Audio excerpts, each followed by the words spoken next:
terrorist organization, Hamas, a group whose stated purpose for being is to kill Jews.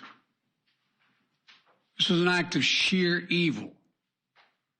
More than 1,000 civilians slaughtered, not just killed, slaughtered in Israel. Among them, at least 14 American citizens killed. Parents butchered using their bodies to try to protect their children. Stomach-turning reports of babies being killed.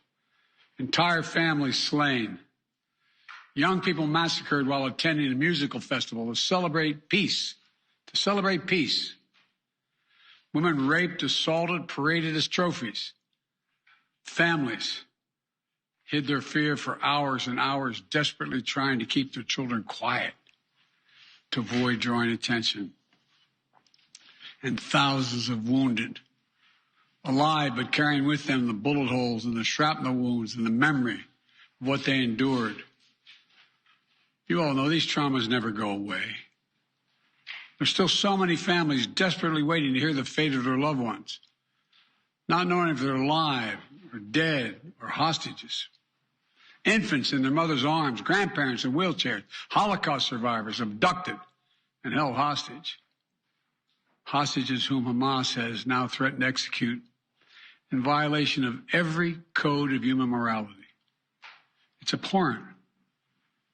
The brutality of Hamas, these bloodthirstiness brings to mind the worst rampages of ISIS. This is terrorism. But sadly, for the Jewish people, it's not new. This attack has brought to the surface painful memories and the scars left by a millennia of anti-Semitism and genocide of the Jewish people. So in this moment, we must be crystal clear. We stand with Israel. We stand with Israel. And we will make sure Israel has what it needs to take care of its citizens, defend itself, and respond to this attack. There's no justification for terrorism. There's no excuse. Hamas does not stand for the Palestinian people's right to dignity and self-determination. Its stated purpose is the annihilation of the state of Israel and the murder of Jewish people. They use Palestinian civilians as human shields. Hamas offers nothing but terror and bloodshed with no regard to who pays the price. The loss of innocent life is heartbreaking. Like every nation in the world, Israel has the right to respond, indeed has a duty to respond to these vicious attacks. I just got off the phone with a third call with Prime Minister Netanyahu, and I told him the United States experience what Israel experienced, and our response would be swift, decisive, and overwhelming.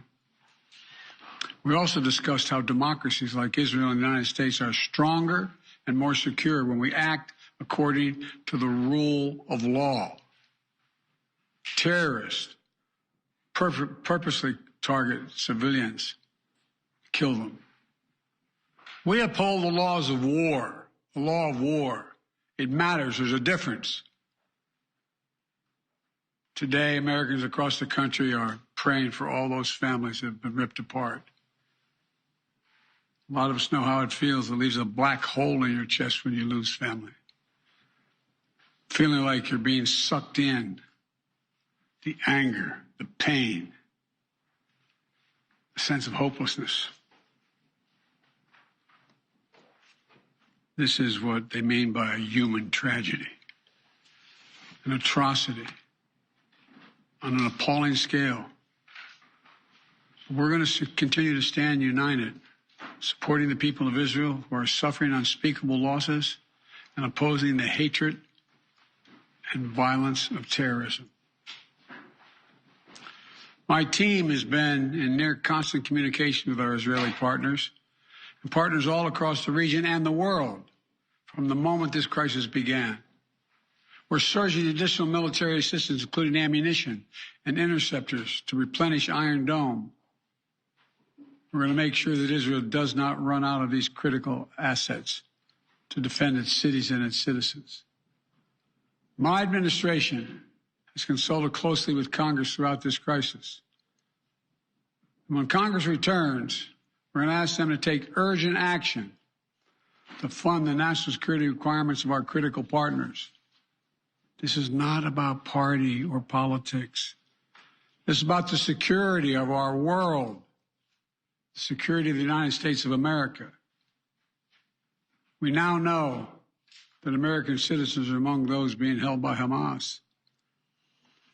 I've directed my team to share intelligence and deploy additional experts from across the United States government to consult with and advise Israeli counterparts on hostage recovery efforts. Because as president, I have no higher priority than the safety of Americans being held hostage around the world. The United States has also enhanced our military force posture in the region to strengthen our deterrence. The Department of Defense has moved the USS Gerald R. Ford Carrier Strike Group to the Eastern Mediterranean and bolstered our fighter aircraft presence. And we stand ready to move in additional assets as needed. Let me say again, to any country, any organization, anyone thinking of taking advantage of this situation, I have one word: don't. Don't.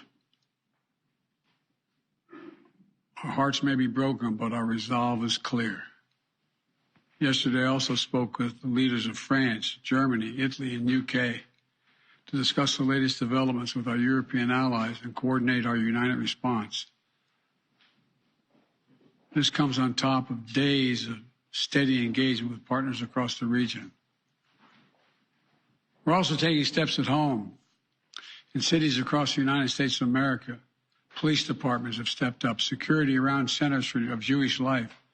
The Department of Homeland Security and the Federal Bureau of Investigation are working closely with state and local law enforcement and Jewish community partners to identify and disrupt any domestic threat that could emerge in connection with these horrific attacks. This is a moment for the United States to come together, to grieve with those who are mourning. Let's be real clear. There is no place for hate in America. Not against Jews, not against Muslims, not against anybody. We reject. What we reject is terrorism. We condemn the indiscriminate evil, just as we've always done. That's what America stands for. You know, just over 50 years ago, I was thinking about it this morning, talking to the Secretary of State, the Vice President in my office. Over 50 years ago, as a young senator, I visited Israel for the first time as a newly elected senator. And I had a long, long trip, a meeting with Golda Meir in her office just before the Yom Kippur War. And I guess she could see the consternation on my face as she described what was being faced. They were facing. We walked outside in that sort of hallway outside her office to have some photos. She looked at me all of a sudden and said, "Would you like to have a photograph?" And so I got up and followed her out. We were standing there silent, looking at the press. She could tell, I guess, I was concerned. She leaned over and whispered to me, she said, "Don't worry, Senator Biden. We have a secret weapon here in Israel." My word is what she said. We have no place else to go. We have no place else to go. For 75 years, Israel has stood as the ultimate guarantor of the security of Jewish people around the world, so that the atrocities of the past could never happen again. And let there be no doubt, the United States has Israel's back. We will make sure the Jewish and democratic state of Israel can defend itself today, tomorrow, as we always have. It's as simple as that. These atrocities have been sickening. We're with Israel. Let's make no mistake. Thank you. Mr. President, what was your reaction?